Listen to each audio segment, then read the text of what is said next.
Hello mga ka-idol, for today's video mga ka-idol ay tatanggalin natin yung ignition rod ng aming wiper line. Dalawang ignition yan, bottom sa katap. Bali lilinisin namin yan mga ka-idol dahil ayaw magtuloy ng firing, pinapatay niya agad mga ka-idol. Part ng aming troubleshooting yan mga ka-idol, kaya siservisan namin yan, baka puno na ng carbon mga ka-idol yung rod. Nga po mga ka-idol, binabaklasan namin yan ng aking kasama.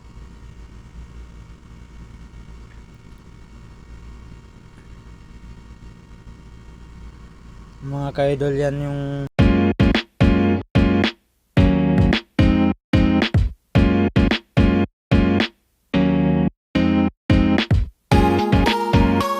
ganyan ang itsura mga ka-idol ng ignition rod ng wiper line. Yan mga ka-idol, yan galing yan mga ka-idol. Tinanggal namin yung connection saka yung supply ng gas saka hangin.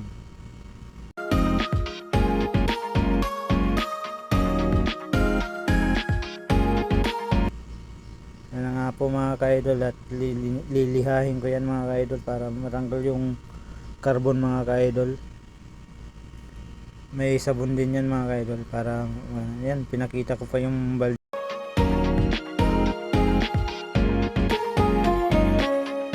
Yan mga ka-idol, liha-liha lang. Kuskus mga ka-idol, pati yung housing mga ka-idol, kuskusin natin yan.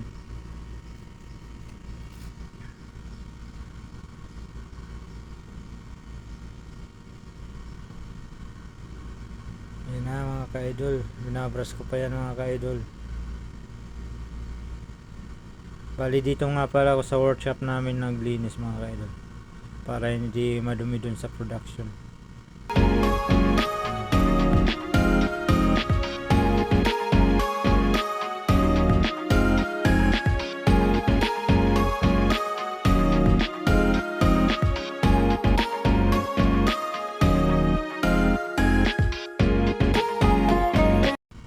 Yan mga ka-idol, linilinis ko nga yung pinagkakabitan ng ignition rod saka ignition sensor, flame sensor. Kailangan malinis yan mga ka-idol para pag nag-fire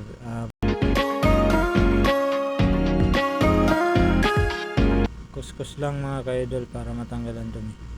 Malapit na yan mga ka-idol, binabrush ko pa yan. Steel brush ang gamit ko dyan mga ka-idol, dahil kapit na yung carbon yan mga ka-idol. Kailangan talaga ng steel brush. Kayo mga ka-idol, ano rin bang kayo mga ka-idol, mayroon din ba kayong ganitong senaryo sa inyong mga planta mga ka-idol? Paki-comment naman mga idol kung ganito rin kayo. Yan mga ka-idol, malinis na, kintab na yan mga ka-idol. Sabi nga ng aking kasama, pwede nang isauli sa stock room. Yan, at nandiyan na nga kami mga ka-idol, babalik na namin yan mga ka-idol.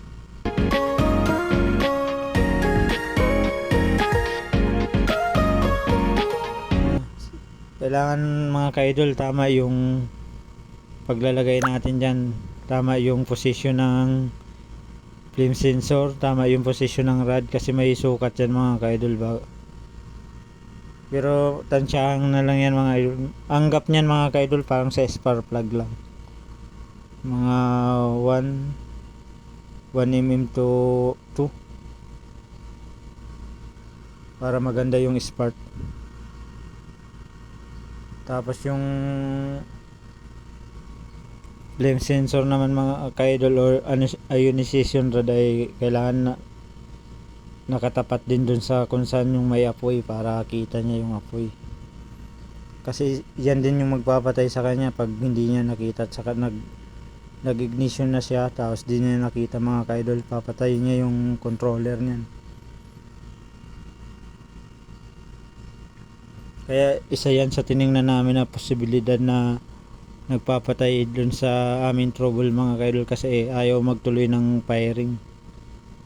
magpapahiring siya mga ka-idol tapos mamamatay na.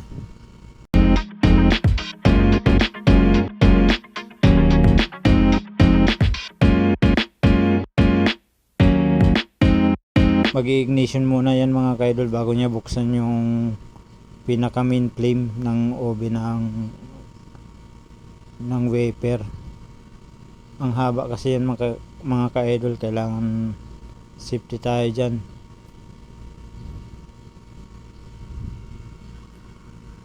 Kaya may apat pa yan mga ka-idol na sensor sa main flame, tinatawag na UV sensor.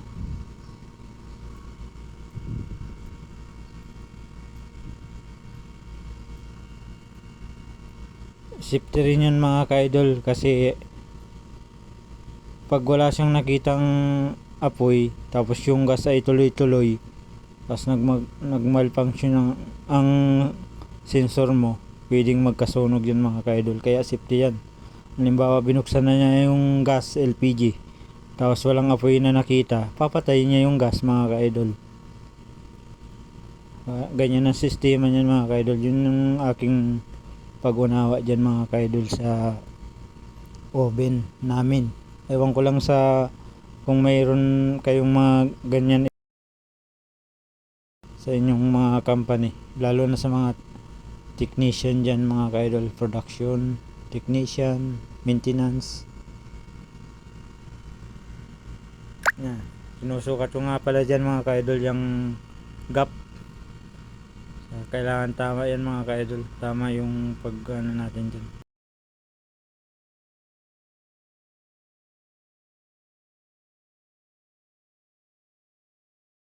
Yan nga po mga ka-idol. So, pinapakita ko pa sa inyo mga ka-idol.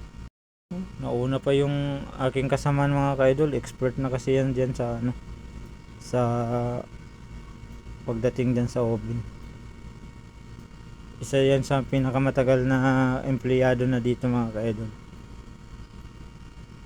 Halos 30 years mahigit na rin yata yan mga ka-idol dito.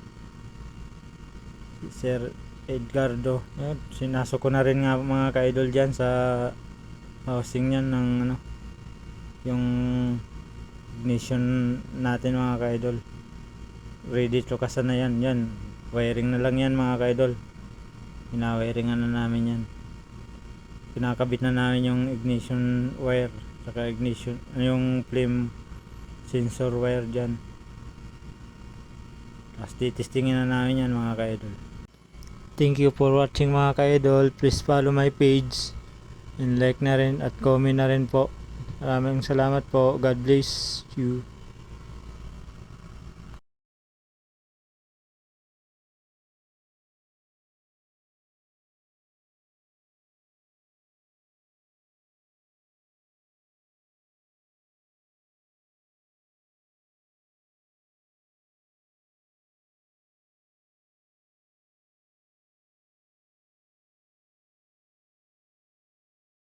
Thank you for watching mga ka-idol. Please follow my page. Thank you so much. God bless you.